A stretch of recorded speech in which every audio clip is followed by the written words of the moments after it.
nyuma haraka tuweza kupata nini. Hiyo ndo sehemu yetu ambapo tumeweka tunasema mchanga wenye madini kwa yetu tumeijaza huko, ambapo ndo tunapoiozesha. Kiozesha then yetu anakuja huko yenye dhahabu. Akishafika huku tunachukua tena tunapeleka katika vikamatio vya hiyo dhahabu ambao vinaitwa carbon, ambazo zinakuwa zipo katika hii mitungi. Sasa nadhani hapa kuna jambo pia la tulituliza juu ya ushirikiano wetu sisi na serikali. Hii mitungi yetu ambayo inakuwa na hizo carbon zenye dhahabu, hatuwezi kuifungua wala kuifunga bila kuwepo kwa serikali, na ambapo unaona kuna siri kama hii ni siri ya serikali, kwa lazima wawepo ili kukagua na kuendelea kufanya kutupa maelekezo kwamba nini kifanyike. Tunaendelea pia, ni maji yetu ambayo pia tunatumia kwa ajili ya uozeshaji, na procedures zinakuwa zinaendelea kuyatibu haya maji kuhakikisha kwamba hayana kiwango kikubwa cha sumu kama tulivyosema pale mwanzo. Lakini pia hii system yetu sisi ni system iliyofungwa au closed system, kinachoingia na kinachotoka ndio hicho hicho. Kwa hakuna maji tunayo pump au tunayo mwaga nje kwa ajili ya wenye kijiji. Maji yakisha pump kwenda kule juu, yakimaliza yatarudi tena sisi huku, yatarudi tena hapo. Kwa hiyo inakuwa ni system ambayo imefungwa tunasema. Kwa kinachofanyika hapa ni yale maji ambayo yanapotea kidogo kwa njia ya evaporation kama ile, ndio tunayaongezea katika mfumo huu. Nadhani tungesogea kwa pale ili kuweza kupata mfumo zaidi ambao sisi tuna pump hii dawa yetu kwenda kule ambako tunaweza kuozesha. Kama mnavyosikia ni mota zina pump maji au hii dawa ambayo tunaenda kujaza kule juu. Kwa hizi ni mbili ambazo zinakuwa zina pipe 4 kwa ajili ya kadi yetu nyingine, tukiachana na hii nyingine kubwa kule tunaona. Kwa haya maji yanapampiwa kwenda kule juu ambayo yanakuwa tayari yana dawa. Yakifika kule juu yanaozesha ule udongo, yakishaozesha udongo yanafika hadi chini ambapo hizi kadi zetu tumezitengenezea njia ya yale maji kurudi, ambapo maji yanayoenda yanakuwa yana dawa, ila yanarudi yanakuwa yana dhahabu. Kwa hiyo yale maji ndio tunayoyataka, ndio haya huko. Na pampu nyingine, hii pampu inaivuta inaingiza kwenye mitungi ambayo tunasema inakuwa na carbon, na kazi ya carbon ni kushika ile dhahabu kabla ya kwenda na kuendelea na process nyingine kubwa zaidi ya uchenjuaji ambayo inaitwa elution. Kwa hiyo system nzima kama nilivyosema inakuwa ni closed. Kwa maji yakishaingia hapa hivi yanakutana na carbon, carbon inabeba dhahabu, yanaiachia maji ambayo yanabaki na dawa au hayana dawa kabisa, yanarudi tena huko ambako kuna ile procedure kwenye tanki la kwanza ambalo yanarudishwa tena kule juu. Kwa ni mfumo ambao umefungwa, kwa hiyo haturuhusu maji kutoka, na kama alivyoongelea meneja mwanzoni, tuna visima ambavyo tunafanya control, kuangalia yale maji na je penetration ya sumu, kama je sumu imefikia zile njia za maji huko chini, mikondo ya maji. Kwa hiyo huwa ndio hizo tunafanya, kwa ndio uzalishaji mzuri kwa visima hivi. Ni visima tulivyovichimba visima na tumechimba pia kwa ajili ya kutumia maji yetu sisi hapa, lakini haya sio kwamba tunatumia kwa matumizi yetu, haya ni kwa ajili ya matumizi ya production. Kama nimesema, japokuwa mfumo wetu ni mfumo uliofungwa, ni closed system, lakini lazima mfumo wote ufanyike kwa 100%. Kwa kuna upotevu wa maji utakuwepo ile kwa njia evaporation na vitu kama hivyo. Kwa haya maji yanakuja tunaongezea hadi tunapohitaji kuongeza dawa zaidi.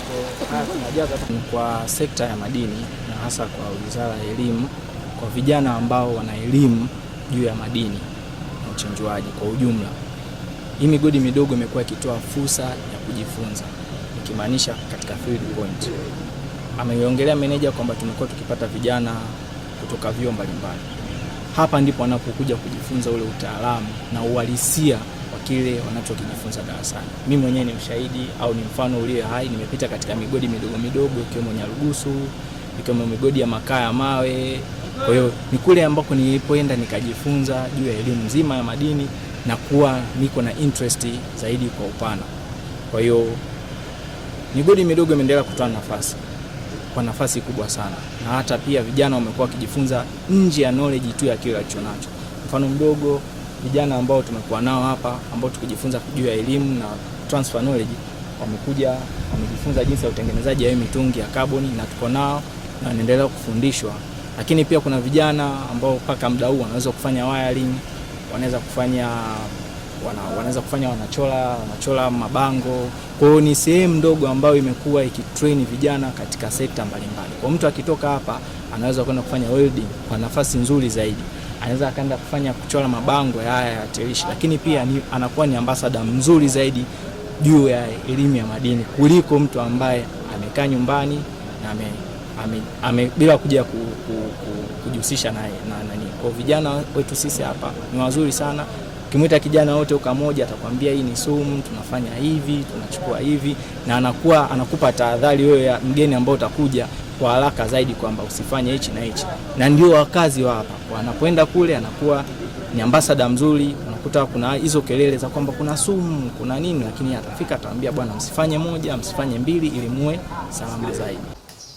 Kwa majina naitwa Naomi Mabula, ni mwakilishi wa wakurugenzi wa mgodi wa Peter Kisula Kawe and Partners. Nipende kuishukuru serikali ya Jamhuri ya Muungano wa Tanzania, Mama Samia Suluhu Hassan, kwa kuweza kutupa hiki kibali cha kutuletea technical support.